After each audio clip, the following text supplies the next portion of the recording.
it's attractive to think about making 10 grand a month when I'm sleeping. Yeah, of course. But I don't know how to get there. I heard people talking about it, but it's like, how do I get there?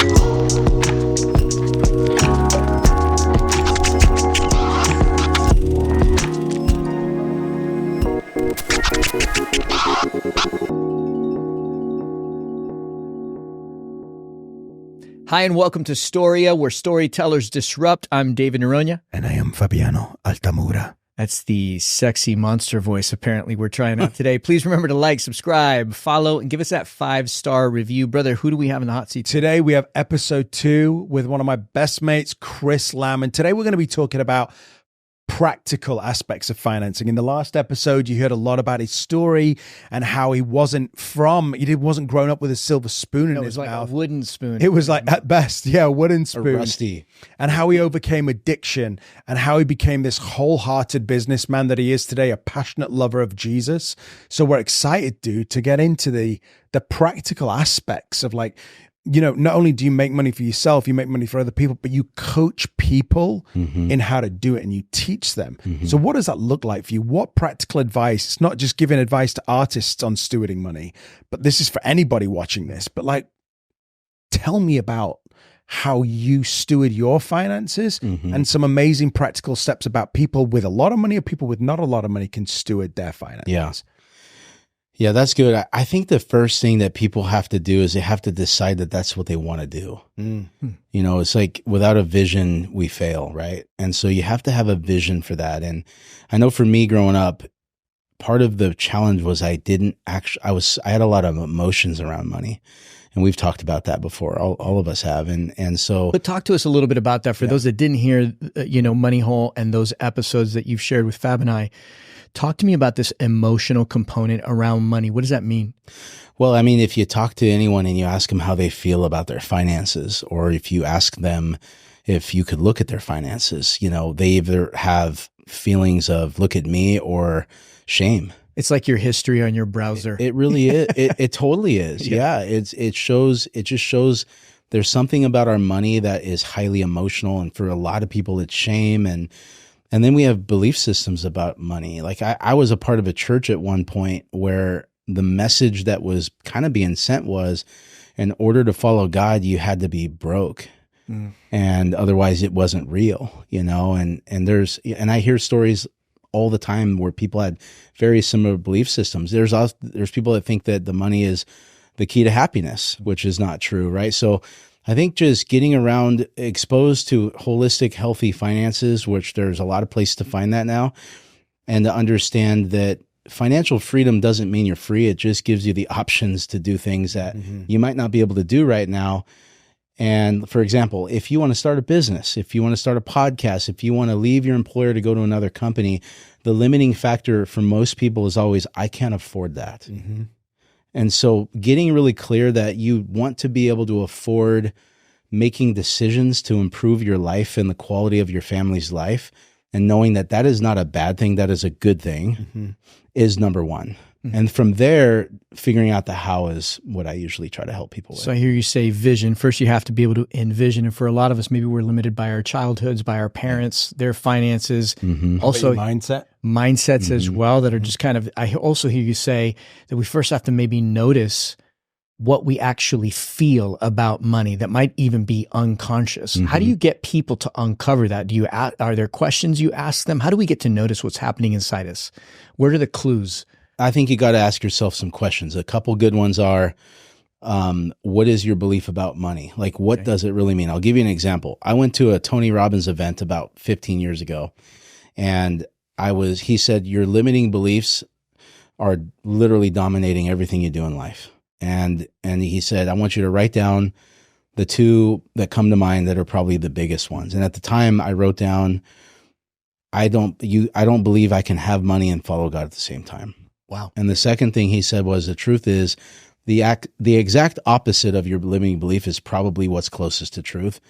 And so I remember writing down, I would learn to follow God in ways I never would be able to by stewarding money. Wow, that's great. It's almost like an opposite. It's an opposite. What do you feel? Yep. And then what? Wow. Yep. So I had these feelings. I asked the question, what is the limiting belief? I put pen to paper and I tried to really figure out, how do I put that into words? Because once you put it on paper and you see it, then you can see it objectively, and you can see how irrational and crazy it is. You can tell other people, is this true? No, that's not true. And so, I mean, it took some time to really work through that, but at least I knew what it was. And I believe that it wasn't true, and it definitely wasn't helping me or people around me.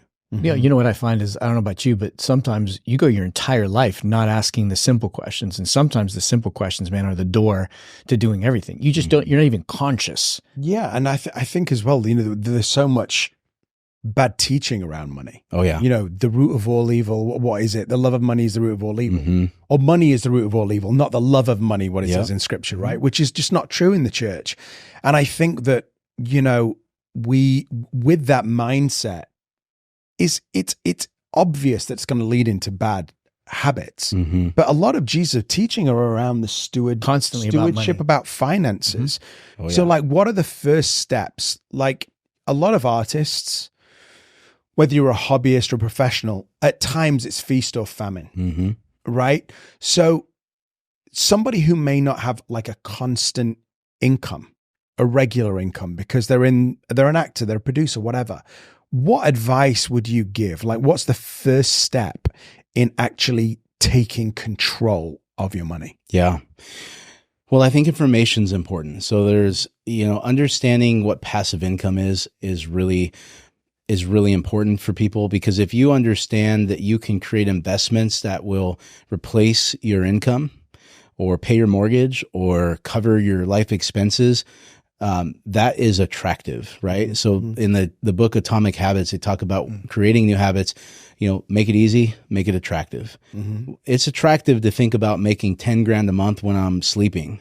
Yeah, of course. But I don't know how to get there. I heard people talking about it, but it's like, how do I get there? Some people might say it's attractive to earn 10 grand a month when you're working. Totally. You know what I'm saying? Whatever, it's like, wherever you start, you got to figure out, exactly. You got to get something that's attractive, and you got to dream about it. Like, what would my life look like if I was able to have, as an artist, for example, if I had enough money to where I did not have to go and take auditions that were motivated by money because I created investments, how would that change my career path? How would that change my ability to maybe be married and balance family and life while choosing this career path? And when you start getting excited about having a vision like that, now you have a motive. And then we can start backing into tactics into that. Well, the first thing you do is you got to take control of your finances. You got to become an accountant to your money. Whatever it is you're making, the principle that I follow that isn't something I invented is you want to get to a place where you can invest 20% of your income every month into the stock market, into a real estate fund, every single month. It's called dollar cost averaging. Most people make their money over 30 years of investing faithfully, not over, investing in one company or Bitcoin and crossing your fingers it's going to 100x, right? So you figure out how to control whatever it is you have. And if you're living really frugally, that may not be possible, but that's okay. That's where you start. And that's going to really help you understand how to make decisions around money, what you should or what you shouldn't buy, taking better care of the things you have. Like my coach has $105 million right now, and he still puts his shoes in shoehorns when he gets home at night. He polishes them. He takes care of his stuff. Yeah. So stewardship is a byproduct of this. You learn to take better care of everything because you want it to last longer. Yeah. Chris, I want to ask you a question because this is something I struggled with, and Fab just hinted at it in his earlier question, but I want to lean into this with you because I think we know that this is what most artists struggle with. Most artists, they go to school because they have a dream, a passion, sing on Broadway, act, dance, you name it, filmmake. But that kind of work is super inconsistent and honestly under the control of studios, casting directors, and a lot of other forces that are outside of your control. So for someone that isn't currently making a consistent revenue stream from their craft, their discipline, their passion, what piece of advice would you give them to get consistent income stream? Yeah, that's great. So I think this is true for people outside of being an artist. You got to find a side hustle. Okay. Yeah. And the easiest way to find a side hustle is to ask the question, what are the unique needs of most people, most businesses right now in this economy and this world the way it is? And right now, that's AI. That's digital marketing. That's managing a CRM. I mean, I know I have people that I talk to all the time that are doing mobile car washing. It's helping businesses learn how to save time, save money, become more efficient, automate their process. Solve a problem for somebody. Exactly. You got to solve people's problems, you know, and if you become obsessed with that, no matter what you're doing, you will find it is so easy to find a way to make an extra 10 to 50 grand a year. If you become obsessed with that question, you go to the internet and you start asking around and reading books, I guarantee you will find something. So, but what do you say to somebody? Because I mean, I wrestled with this too. Yeah. Oh, that's a plan B, and I gotta just focus on pursuing my art. What do you say to them? Well, I just don't see it as plan B. I see it as part of the plan. Yeah. Okay. It's like plan A doesn't work if I don't have my passion being fueled. Right. You know, that's the thing that ruins most businesses before they ever start is they're undercapitalized. Capital is the number one reason that businesses cannot function and will have to go out of business. And if you view yourself, your passion, what you want to do in your life as a business, you have to treat it that way, which means you have to be capitalized. And you have to do whatever it takes. You know, take out loans, get a second job, get a side hustle. I think it's also important to get over yourself and just realize like you're not too important to do these other jobs. And that's part of your story as well. I'm proud of my story. And I think that people who have accomplished anything great in life, they have fondness about those hard times when they had to do whatever it took because it gives you grit. And I'm not an actor, but I got to imagine with the guys, you know, it shows up in their ability to do their job later down the line. Oh, 100%. Listen, first of all, half my IMDb, if not more, was made because I needed money. Exactly. Not because of some great artistic integrity or anything like that. And I think it's portfolio life as well, isn't it? When we talk about that, the portfolio life, it's like, yes, first and foremost, you go after your dream of wanting to act or create whatever you want to do. But the other side hustle that you may have, whether you're a waiter, whether you're doing digital marketing, whether you're a social media influencer, is not second class. It's all enabling you to be able to fuel the passion. Or that thing that God has called you to, or that thing that you actually want to do, right? So now talk to us in practical steps. You're a big proponent of a family budget or an individual budget, right? What does budgeting look like to you? Because I think we're all consumed, especially in the world of believers, with Dave Ramsey. And Dave Ramsey has some great, great concepts. And I know you and I have talked considerably about this on your podcast, but that can get you into a really stuck mindset. And a budget, I feel, is actually to liberate you and not to prison you. So give us some like great practical steps on creating a budget. Over the last year, you and me and a lot of our friends have been getting healthy. And I honestly think we'll never be the same again. And I honestly believe it's because of the information that we've taken in about nutrition, about cancer, about obesity. When you step on the scale and you get your blood checked and you start learning about these things, you can't eat sugar or farm-raised fish ever again.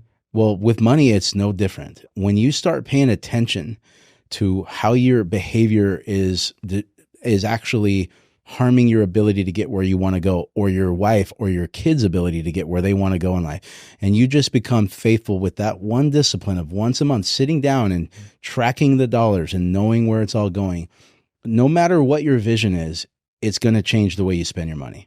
So it's really it's a for changing behavior. Because a budget on itself is not going to make you wealthy. It's one piece of it, but I think it's indispensable. It's so important. Inspired by you guys and knowing, because, you know, Chris, we've had some beautiful conversations on a personal level, and same with Fab. And I've seen your guys' transformation inspired my family to get healthy financially as well. And we've shared some resources with each other. You know, there's this principle in physics that just observing a thing changes the thing. That most of us, we just live our lives with our head in the sand, not looking at the thing, be it your marriage, your finances, your health, whatever it is. The moment you look at it and you go, I remember when my wife and I, this started for us just a few months ago. I'm embarrassed to say that, you know, inspired by you guys. I was like, hey babe, we had a budget, but it's more just tracking our stupid behavior versus looking at it and going, all right, let's make some changes. Yeah. I have to confess, I had my head in the sand. I was letting my girl do the work, and she did a wonderful job on her own. I didn't do my part. And the moment we started looking at it, we started having some really honest conversations. I won't lie. It was painful at first. Yeah. Kind of going, oh, dang. Yep. Okay. Wow. I didn't know that. That's on me. Hey, let's start adjusting. But then I have to say, it's like the clouds started parting. We're still not multimillionaires, but man, we started to just shift our values and what we were investing in. It made our relationship better because I secretly kind of maybe resented that she wasn't doing a better job. I wasn't taking responsibility. It's funny how so much more of this is relational and emotional and psychological than it is even about numbers. Yep. Yeah. And the beautiful part about it is, I like this acronym for math, make all things honest. Wow. And I just think that money is not emotional. Yeah. And it's super tactical.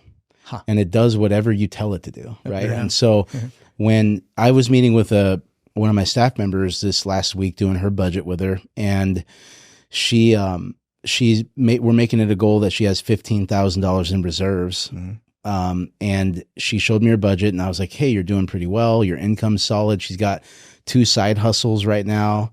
And, but I looked at a couple items, and one of them was she's spending about $500 eating out. And I was like, hey, that's a lot of money eating out. And she said, well, we just get too exhausted sometimes, and I was like, hey, I totally get that. You need a food prep. Like, you need to buy rice and chicken. And I said, this probably make you guys get healthier too. And I said, but let me show you something. I said, with the amount of money that you saved last month, it's going to take you about 1.5 to 2 years to get your 15 grand, maybe 2.5 years. Okay. I said, if you adjust this and this, we'll get there in 11 months. Wow. I said, if we take 2 years to get that, I said, you're going to get burned out and you're going to hate this. I was like, rip the Band-Aid off. Yep. Start meal prepping, and let's get aggressive. Because if I can get her to $15,000, which she's never had in her life, the likelihood of her getting to 100,000 is 10x higher. Yep. We just got to get a quick win. Yes. Yeah. It's inspiring. It's the I remember when I was producing your podcast and Ahab was here. I'll get back to where I'm going with this, but like, if that book or something that he was reading, and these people asked, if God was to say 2 words to you, what would they be? And it was like, do it. Do something. That's it. Yeah. And the thing with finances is, I remember when I used to just I would used to get anxiety about looking at my bank balance. And I said, okay, I can continue to live like this, or I can just do something. Yep.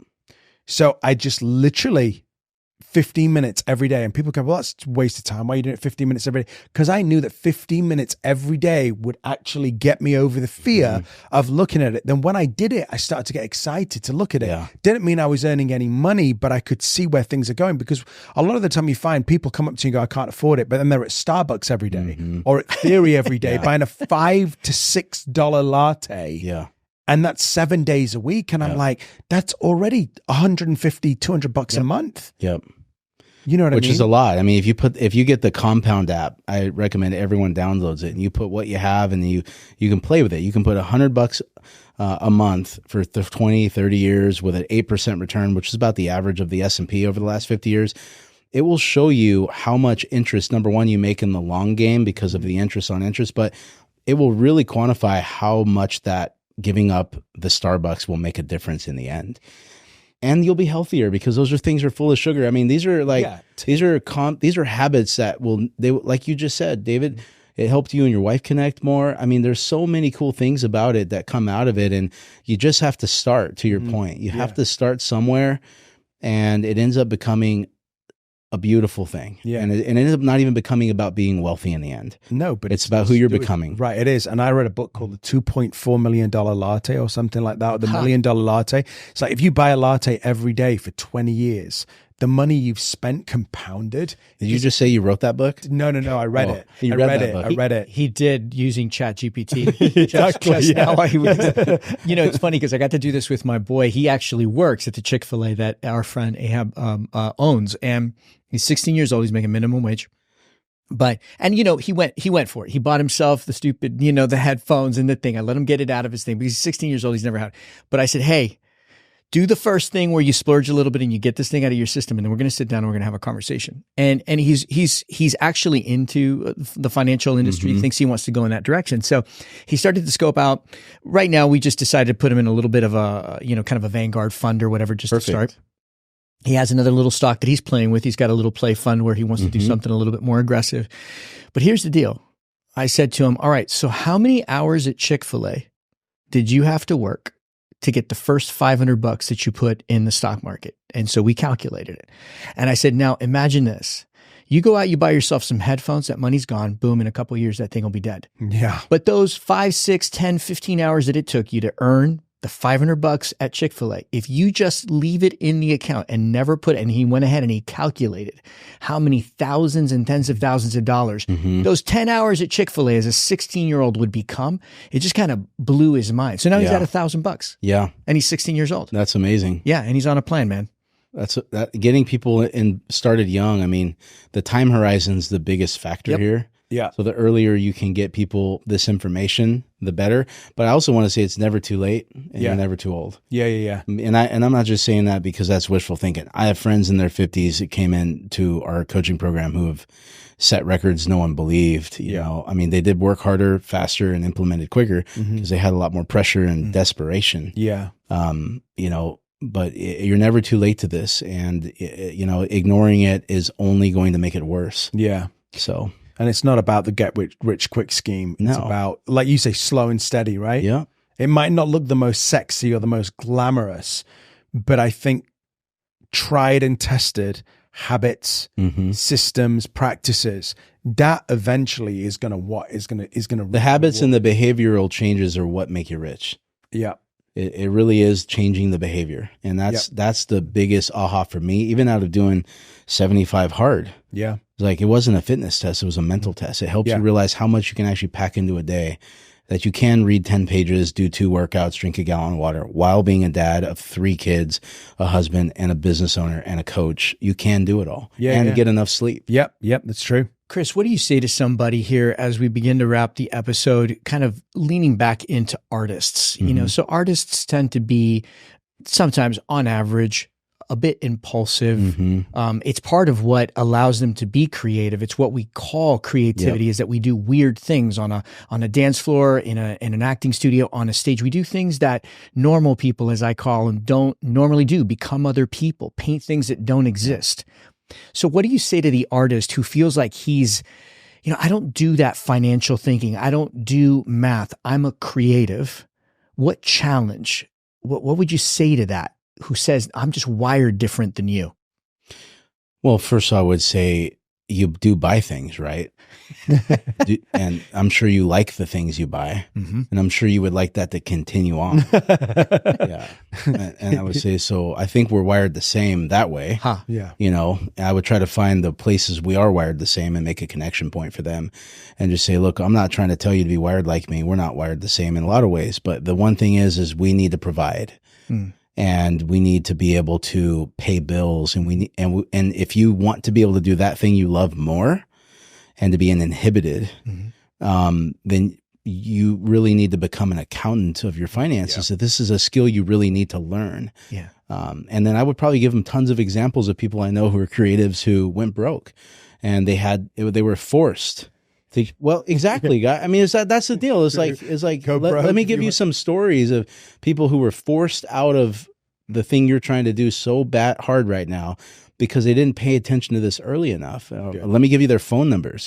Talk to them. Listen, my biggest mistake was that I didn't have this term. I think we talked about this on your show, Money Hole. I had a lottery mentality. I thought the show, not the scratch and sniff sticker at the gas station, but the next pilot would solve my problem. Well, I was on 3 shows. You made it. Yeah. Well, no, but you know what I mean? Like, you got a show, but then I got the money, but because like most people that have never managed money don't know what the hell to do with it. All of a sudden it was like I was making more money in a week than my dad made in a year and a half. It's not real. It's monopoly money. Exactly. And I remember feeling like the Mac Daddy walking into Wells Fargo because I had, whatever, $600,000 in the bank, but because I didn't know what the hell to do with it.